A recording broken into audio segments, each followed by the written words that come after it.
Selamat berjumpa lagi dengan Teddy Kurnia TGM dari Kabupaten Tenggamus. Teddy Kurnia TGM adalah pecinta dan penyuka durian. Nah, pada sore hari ini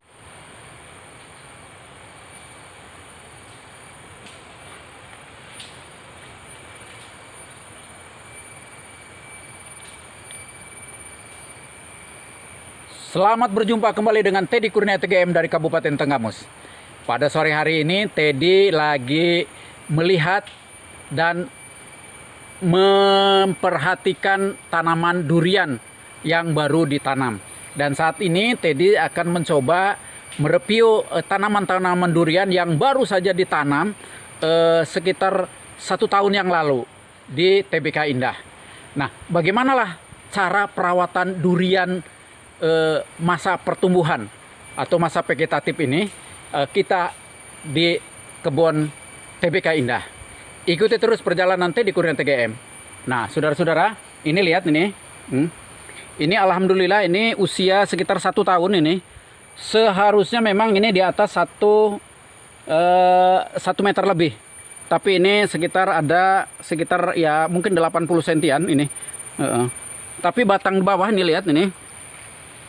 Nah, sudah agak bagus ini. Sudah agak bagus ini, terus ke sini ya. Nah, ini adalah durian musangking yang saya tanam 1 tahun yang lalu. Nah, tetapi memang karena ini di kebun kopi, kemarin pada saat saya nanam itu adalah memang kopinya memang masih terlampau penuh. Tapi saat ini udah dikurangin karena memang saya mempertimbangkan bahwa investasi yang di durian ini akan lebih bila mana ada kopi kemudian ada durian. Artinya dari kopi juga saya dapat dan tidak mengurangi jumlah tanaman kopi sebenarnya mah. Cuman di tempat-tempat yang kira arealnya yang agak kosong saya tanam tanam durian. Nah, dalam pemeliharaan ini ternyata durian ini memang di tahun pertama itu sangat riskan sekali. Terutama adalah di dalam pengairan. Jadi saudara-saudara sekalian yang hari ini lagi menanam durian, yang dipertimbangkan pertama adalah pengairan. Artinya dalam awalnya itu adalah di dalam pengairan. Nah, setelah dalam pengairan kemudian rutinisme kita menyemprot insektisida. Sudah barang tentu pada saat kita nyemprot insektisida itu dibarengin juga dengan satu mineral yang kita masukin ke sana. Yang mudah sajalah Gandasil D, yaitu gandasi daun. Dan inilah yang hasil yang saya iniin. Nah, ini kan daunnya cukup vigor nih. Lihat nih, ini nah. Ini cukup vigor ini nah. Tuh. Nah, daunnya sangat bagus sekali. Dan ini saya aplikasikan juga ini saya aplikasikan dengan pupuk yang rendah. Tidak inilah, kalau urea itu biasanya keras itu, dia panas. Nah, saya pergunakan ini garam dapur. Alhamdulillah ini sekitar 2 bulan yang lalu saya kasih sekitar 2 cauk lah, mungkin sekitar 1 on atau 1,5 on lah kira-kira gitu. Saya kelilingin gitu. Dan alhamdulillah ini saya belum pupuk-pupuk lain ini.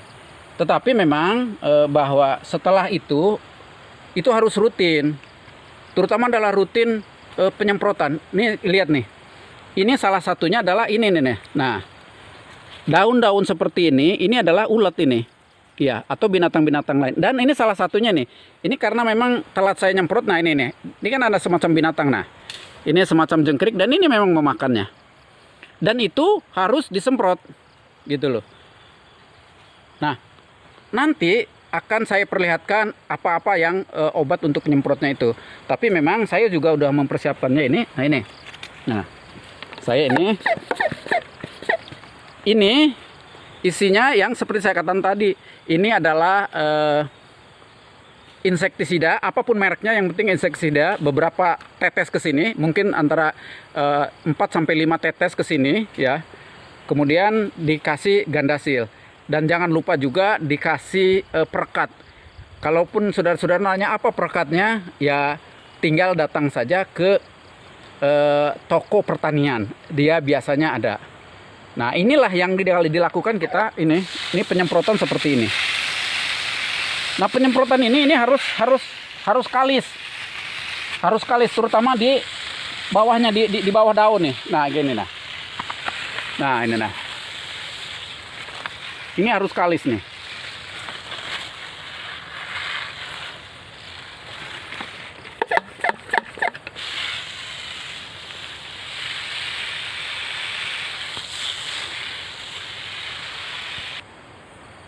Nah, ini tadi udah saya semprot, nah ya, salah satunya. Kemudian saya akan pindah lagi ke salah satu tanaman yang memang kebetulan lebih bagus. Lihatin, ikut.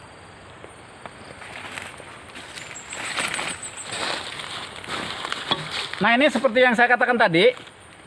Saya tadi ini lihat ke sini nih, coba ya. Nah, ini tadinya memang menghalangi durian itu dalam masa pertumbuhan, makanya itu agak kuntet.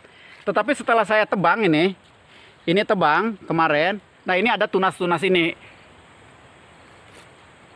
Nah, walaupun ditebang ini 1 tahun kemudian ya, artinya kalau udah kayak gini nih, ini nanti tahun yang akan datang ini sudah bisa dipungut lagi kopinya, gitu. Sudah bisa dipungut lagi kopinya. Jadi tidak masalah. Nah, yang ini yang lantang nih, coba lihat. Nih. Nah, ini saya karena saya telat ini apa? Telat daripada nih ada seperti ini nih, kan? Nah, nih. Ya. Nah. Dan ini lihat deh nih. Vigor. Nih lihat ini, agak mundur coba lihat ya. Ya, nah, liatin tuh. Ya, dengan saya lebih tinggi ini. Saya 165. Yang ini kan berarti sudah ada sekitar 170. Itu juga usia 1 tahun. Nah, tapi memang karena ada subsidi tambahan yang saya katakan tadi, itu yang membuat durian tanaman ini menjadi bongsor. Nah, ini bongsor, kemudian pucuk-pucuknya menjadi vigor. Nah, dan selalu juga kita, makanya tadi ini mempersiapkan ini, dan ini selalu disemprot.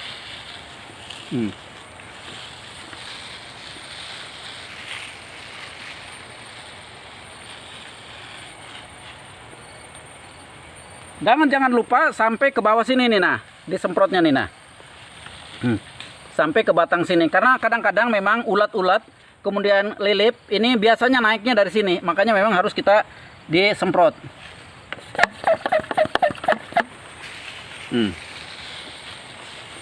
Nih lihat saudara-saudara. Dan jangan lupa juga saudara. Nah, ini saya ngebalik dari sini nih nyemprotnya, biar memang di belakang daun itu juga kena ini obat.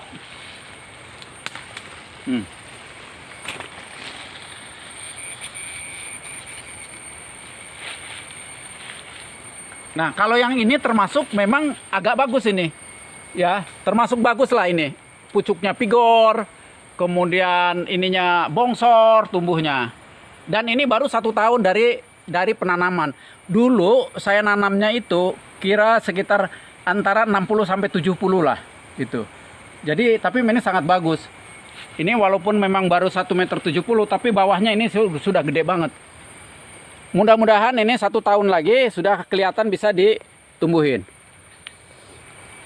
Nah, kawan, lihat ada satu yang memang kemarin mungkin agak telat saya semprot. Kita lihat ini ke sini.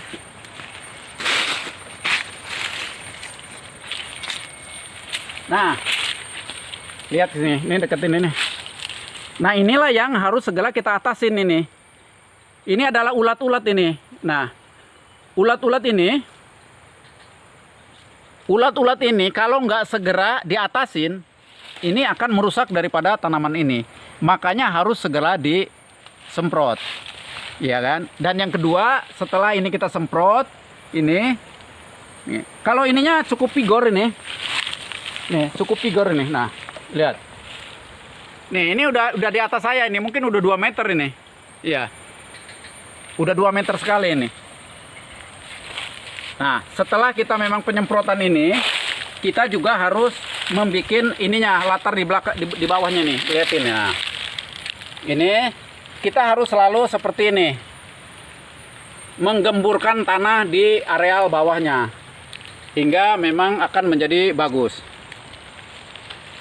Nah, saudara-saudara sekalian, yang saya sampaikan tadi itu adalah cara perawatan durian masa pertumbuhan gaya Teddy Kurnia TDM. Bila mana kawan-kawan memang ingin mengikutinya, mudah-mudahan bisa sebaik dan sebagus yang saya punya. Kenapa saya katakan bagus? Karena menurut ukuran saya, ini pertumbuhan ini sangat normal, sangat bagus. Dalam jangka 1 tahun, pertumbuhannya sudah bagus. Karena kalau dulu segini nih, nah segini, ya kan. Tapi alhamdulillah sekarang udah di atas saya. Itu ukuran 1 tahun. Mudah-mudahan dalam 1 tahun berikutnya lagi kita sudah mempersiapkan untuk bisa berbuah. Karena begini, bahwa tanam durian kalau normal, saya juga termasuk mungkin ini agak kurang karena memang perawatan awal saya dulu ini terampur rimbun. Karena memang kalau tanam durian sebaiknya adalah harus lantang atau terang gitu. Tetapi pada saat musim panas itu bukan ditaungin sih, tapi disiram. Nah, saat penyiraman juga memang harus tahu teknisnya. Artinya dia yang penting itu adalah kalis di bawah, jangan kalis di atas gitu. Nah, Bapak dan kawan-kawan sekalian, mungkin itu saja yang bisa saya sampaikan ke Bapak-bapak. Mudah-mudahan apa yang saya sampaikan menjadi bahan masukan atau tambahan kepada terutama adalah kawan-kawan yang pemula menanam durian, bahwa nanam durian yang pertama adalah lubang. Tetap kita harus lubang. Kemudian yang kedua jarak, jangan sampai kurang dari 8 sampai 10 meter. Karena itu jarak yang paling normal.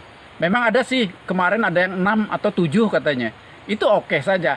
Tetapi bahwa kita ini adalah investasi masa tua dan berkelanjutan. Kenapa saya katakan berkelanjutan? Saya sampai seumur hidup, ini kalau ini dipelihara baik, itu tetap bertahan. Kemudian berkelanjutan, ini kalau misalnya kita menjadi warisan untuk anak-anak cucu kita, itu juga akan berlanjut. Bahkan ada satu cerita, nanti mungkin suatu saat saya akan mengunjunginya. Ada satu pohon durian sudah berumur 3 generasi. Kalau kata yang punya sih 3 nenek. Artinya sudah ganti-ganti nenek, udah 3 kali nenek, duriannya masih. Dan dipegang itu orang 4 nggak kepegang. Dan sekali dia itu berbuah, itu antara 4 sampai 6 ribu butir. Nah, itu kan artinya memang berkelanjutan. Nah, demikian saja mungkin informasi dari saya bagaimana cara merawat pertumbuhan durian yang baru ditanam sama kita agar pertumbuhannya baik, kemudian terhindar dari berbagai hal penyakit dan hama. Terima kasih kepada kawan-kawan yang telah mengikuti Teddy Kurnia. Dan bagi kawan-kawan yang belum, silahkan sub, like, dan di-share ke kawan-kawan bila mana diperlukan. Terima kasih. Selamat durian.